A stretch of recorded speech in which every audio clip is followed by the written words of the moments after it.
Réinventer l'éducation. Learning World, en association avec WISE, une initiative de Qatar Foundation. De nombreux jeunes rêvent de faire carrière dans la politique. Cette semaine, voyons comment les cours, et en particulier ceux de sciences politiques, peuvent leur mettre le pied à l'étrier.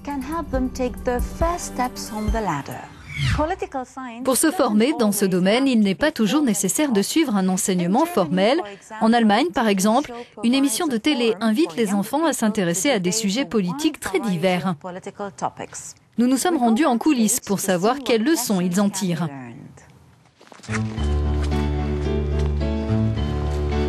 La journée d'école s'achève pour Noah et Marie, 9 et 10 ans. Les deux copines ont les mêmes goûts, elles aiment les chevaux et la politique.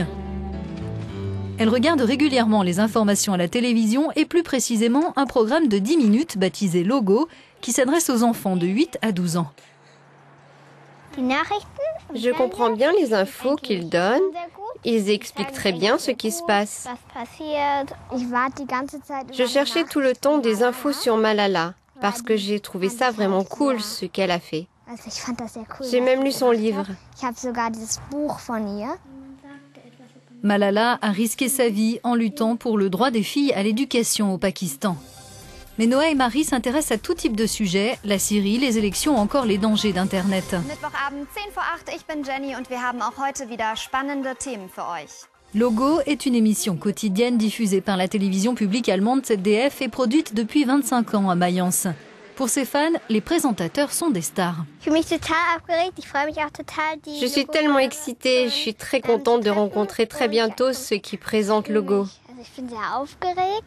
Je suis très nerveuse parce que je les admire et que je vais les rencontrer. Parmi les jeunes téléspectateurs, ils sont plus de 400 000 chaque jour. Certains sont invités à venir jouer les reporters. Quant au sujet politique, la rédactrice en chef applique un seul critère pour les choisir, qu'ils aient un intérêt pour les enfants. Et si c'est le cas, il faut éviter de s'adresser à eux en les infantilisant. L'un des thèmes ce jour-là, les réfugiés en provenance de Syrie. Quand ils regardent les émissions d'infos pour adultes, ils se posent souvent des questions. Comment les pays d'accueil traitent-ils les réfugiés? Qui va payer pour leur accueil? Comment éviter que davantage de réfugiés arrivent en Europe? Et faut-il l'éviter?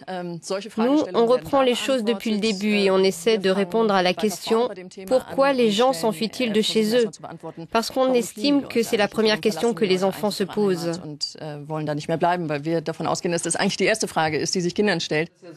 La rédaction ne s'interdit aucun sujet, du conflit au Proche-Orient à l'épidémie d'Ebola. Mais l'équipe s'efforce bien souvent d'expliquer les choses le plus simplement possible, grâce à des graphiques ou à de petits personnages. Les présentateurs doivent aussi trouver le ton juste. Quand je présente l'émission, j'imagine simplement que je suis en train d'expliquer tout ça à un enfant qui serait assis à côté de moi. Je pense à des enfants qui aiment Logo et j'essaie de leur expliquer les choses, mais pas comme à des adultes. En 2010, Logo a reçu la plus haute distinction de la télévision allemande. La qualité de l'émission est saluée aussi bien par les professionnels que par les parents, leur rôle étant d'ailleurs essentiel pour inciter les enfants à s'informer. La politique est un sujet controversé en Birmanie, mais ça n'empêche pas certains jeunes de vouloir décrocher un diplôme dans ce domaine. Dans notre prochain reportage, découvrons comment un institut de sciences politiques s'y prend pour attirer de nouveaux étudiants.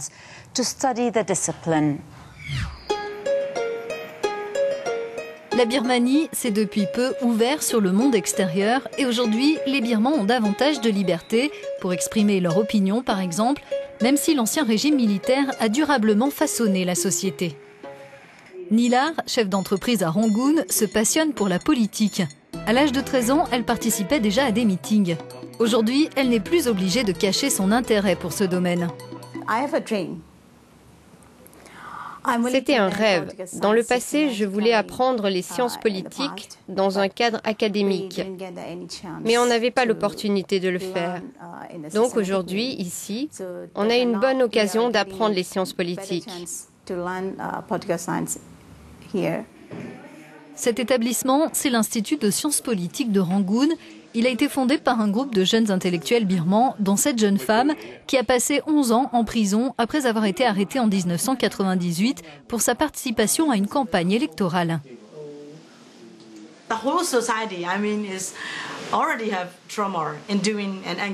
La société dans son ensemble est déjà traumatisée rien qu'à l'idée de s'impliquer en politique. Donc inciter les nouvelles générations à s'orienter vers ce domaine, c'est encore un grand défi pour nous. Et la raison pour laquelle nous avons créé cette école, c'est que si nous avons des citoyens bien informés d'un point de vue politique, on pourra s'opposer à ce que fait le gouvernement. On veut combler ce fossé grâce à l'éducation.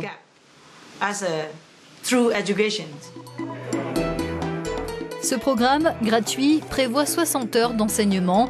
Les candidats doivent faire une demande d'inscription en ligne et passer un entretien. Depuis son lancement, il y a 3 ans, l'établissement a formé plus de 400 étudiants en sciences politiques et en relations internationales.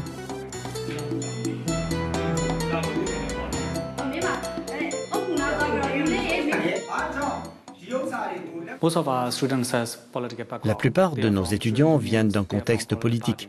Ils sont issus des syndicats étudiants ou des partis politiques et donc, ils devraient savoir comment notre système politique fonctionne et du moins comment notre pays fonctionne, à quoi ressemblent les institutions de notre pays. Ils devraient avoir une connaissance académique de notre système national. C'est pourquoi nous leur transmettons des connaissances opérationnelles sur l'idéologie politique, les institutions et les implications sociales des actions politiques. La Birmanie tiendra des élections générales l'an prochain. Nilar espère que ce scrutin apportera la paix et la liberté à son pays. Pour elle, ce pourrait être l'occasion de faire ses premiers pas en politique. Partons à présent en Argentine pour nous intéresser aux ambitions d'un jeune homme qui, après s'être engagé dans le bénévolat, a choisi de faire des études en relations internationales et gouvernance. Il a aujourd'hui la ferme intention de faire carrière en politique.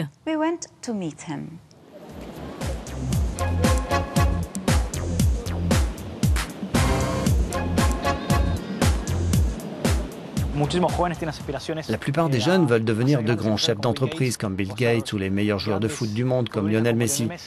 Mais la société serait bien meilleure s'ils voulaient être président ou avoir des responsabilités sociales et publiques de manière à se servir de la politique comme d'un instrument pour changer les choses.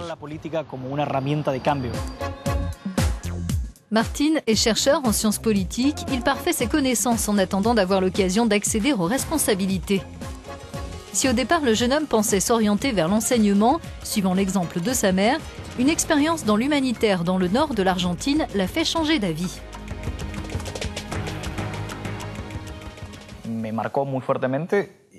Cela m'a vraiment marqué.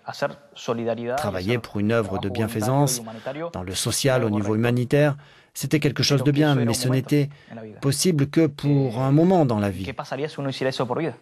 Et si on veut faire ça toute sa vie, comment fait-on? La seule solution, c'était la politique.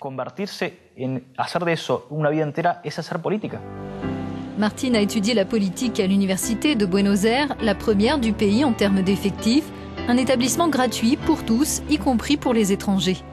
Sont sortis de ses rangs 4 prix Nobel et des personnages célèbres comme Ernesto Che Guevara. C'est l'une des classes où j'avais cours il y a quelques années. Ces affiches de toutes les couleurs, toutes ces informations, ça rapproche les étudiants de la réalité tout en leur faisant apprendre la philosophie antique. Et c'est peut-être ça le terreau spécifique de cette université. Ici, on peut s'enraciner dans des concepts classiques tout en les confrontant à la réalité moderne. Depuis la fin de ses études en Argentine, le jeune homme a décroché plusieurs bourses, notamment aux États-Unis et en Grande-Bretagne. Il s'est aussi distingué lors de rencontres internationales, dont le sommet sur l'éducation WISE en 2011.